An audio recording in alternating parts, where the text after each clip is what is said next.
Hello दोस्तों, आप सभी का स्वागत है आपके अपने YouTube चैनल एम क्लासेज पर। आज बच्चों जो आपका मैथ का वीकली टेस्ट हुआ है, आज हम आप सभी को उसका सॉल्यूशन करवाने वाले हैं। सॉल्यूशन काफ़ी ज़बरदस्त होगा बच्चों, वीडियो को पूरा देखना, वीडियो को बिल्कुल भी मिस मत कीजिएगा। यदि बच्चों आपको बोर्ड एग्जाम 2024 को फोड़ना है तो आज से ही आप हमारे चैनल के साथ जुड़ जाइए, क्योंकि हमारे चैनल पर धाकड़ तैयारी करवाई जाती है और जिसकी बच्चों फीस है मात्र 0 रुपये, कोई आपसे चार्ज नहीं लिया जाएगा।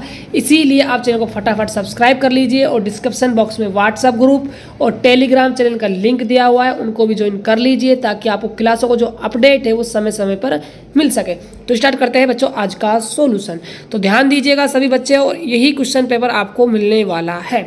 तो पहला जो क्वेश्चन आपकी स्क्रीन के सामने आ चुका है, यदि ए वेक्टर एक इकाई सदिश है तथा एक्स वेक्टर माइनस ए वेक्टर डॉट प्रोडक्ट है बच्चों, याद रखिएगा एक्स वेक्टर प्लस में ए वेक्टर बराबर 8 है, तो मोड एक्स वेक्टर का मान आपसे पूछा जा रहा है। तो पहले क्वेश्चन का बच्चों जो राइट आंसर मैं आप सभी को बता दूं बच्चों, मैं सॉल्यूशन बच्चों नहीं करवा रहा क्योंकि आपके पास समय नहीं है इतना, तो इसलिए आपका थर्ड मतलब 3 आपका आंसर आएगा, यानी कि ए ऑप्शन आपका बिल्कुल सही आंसर हो जाएगा। अगला क्वेश्चन देखिए, क्वेश्चन नंबर 2 क्या है, त्रिभुज एबीसी में कौन सा सही नहीं है। ये त्रिभुज इसमें सही नहीं है वो आपको बताना है, और बाकी क्या है आपके सही है। देखिए ये आपका एसी वेक्टर है, क्या है एसी वेक्टर जो होगा वो A B vector plus B C vector होगा, यानी कि आप कह सकते हो मेरे प्यारे बच्चों आपका ऑप्शन देखो ए बी वेक्टर प्लस में बी सी वेक्टर बराबर में होता है एसी वेक्टर, लेकिन ये सी कर रखा है तो ये बिल्कुल सही ऑप्शन है।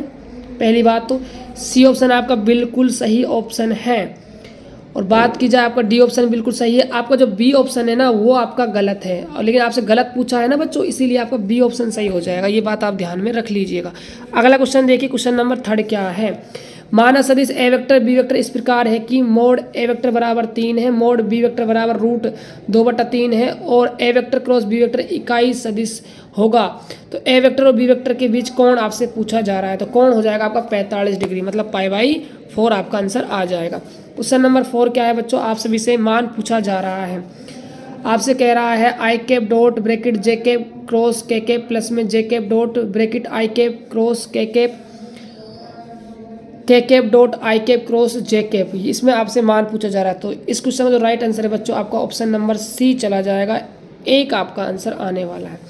यदि एक शून्यतर सदिश ए वेक्टर है जिसका मापांक ए और लेमड़ा एक शून्यतर अदिश है, तो लेमड़ा ए वेक्टर एक इकाई सदिश होगा यदि, तो इसमें आपका डी ऑप्शन बिल्कुल सही आंसर हो जाएगा। बच्चों एक क्वेश्चन ना सही है, आप इस पर टिक लगा लीजिए, एक भी क्वेश्चन आपको रॉन्ग हमारे चैनल पर नहीं मिलेगा, ये हम दावे से कहते हैं बच्चों आप सभी के साथ।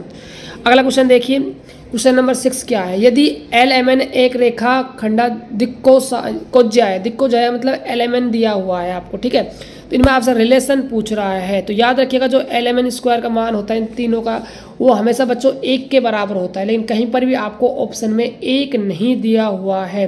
तो मेरे प्यारे बच्चों या तो फिर ये क्वेश्चन में कुछ मिसप्रिंट है, यदि क्वेश्चन में मिसप्रिंट नहीं है तो फिर आपका सी ऑप्शन आप राइट कर लीजिएगा। एक बार आप अपने जो भी आपका एग्जाम ले रहा है टीचर उससे आप एक बार कंफर्म कर लीजिएगा सर इस क्वेश्चन में कोई मिस्टेक तो नहीं है।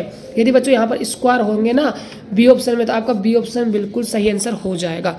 देखिए अगला क्वेश्चन क्या है, क्वेश्चन नंबर 7 में आपसे पूछ रहा है 2 रेखाओं के बीच का कोण ज्ञात कीजिए जिनका दिक् अनुपात दिया हुआ है और आपको एक रिलेशन दिया हुआ है। तो जो ये रिलेशन है ना ये हमेशा लंबवत वाली कंडीशन का है, परपेंडिकुलर का, यानी कि इस कंडीशन जो एंगल होता है वो आपका 90 डिग्री होता है, π/2 होता है। अगला क्वेश्चन देखिए, क्वेश्चन नंबर 8, इसमें आपसे कह रहा है पी का मान ज्ञात कीजिए ताकि एक आपको रिलेशन दिया हुआ ये क्या हो आपस में लंबवत हो।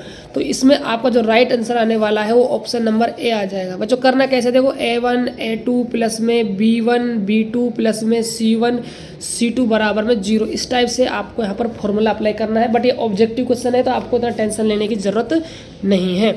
अगला क्वेश्चन देखिए, क्वेश्चन नंबर 9 क्या है, न्यूनतम दूरी का सूत्र लिखे जब 2 रेखाएं क्या हो समांतर हो। तो डी ऑप्शन आपका डी मतलब न्यूनतम दूरी है, ए ऑप्शन आपका बिल्कुल सही आंसर हो जाएगा।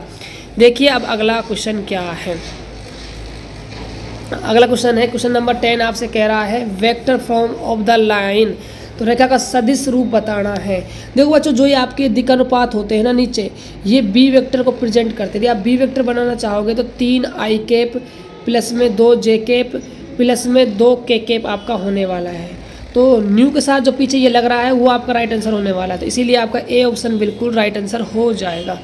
अगला क्वेश्चन ध्यान दीजिए, क्वेश्चन नंबर 11 क्या है, आपसे कह रहा है समांतर चतुर्भुज का क्षेत्रफल ज्ञात कीजिए जिनकी संगत भुजाएं आपको दी हुई है। तो बच्चों ये आपके सारणिक के उपयोग से होगा।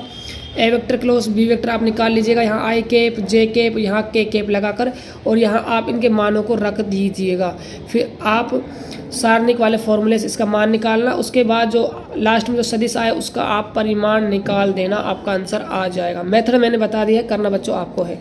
दिक् अनुपात दिए हुए हैं, ए बी सी के मान आपको दिए हुए हैं, एल एम एन आपसे पूछा जा रहा है। तो फॉर्मूला होता है बच्चों एल बराबर में ए अंडर रूट में ए स्क्वायर प्लस में बी स्क्वायर प्लस में सी स्क्वायर, इससे एल निकल जाएगा। एम निकालना है तो यहाँ पर आप बी लगा दीजिएगा, यदि आपको एन निकालना है तो यहाँ पर आप सी लगा दीजिएगा। नीचे वाला बच्चों सेम चलने वाला है।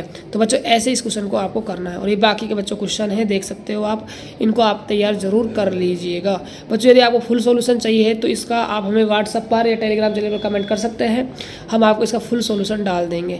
आई होप कि आपको सोल्यूशन काफ़ी पसंद आया होगा। यदि आपको सोल्यूशन पसंद आया है तो आप हमारे चैनल को सब्सक्राइब कर लीजिएगा, क्योंकि आने वाले एग्जाम की तैयारी आपको बेहतर करवाई जाएगी। तो मिलते हैं और एक बेहतर वीडियो के साथ, तब तक के लिए जय हिंद, वंदे मातरम।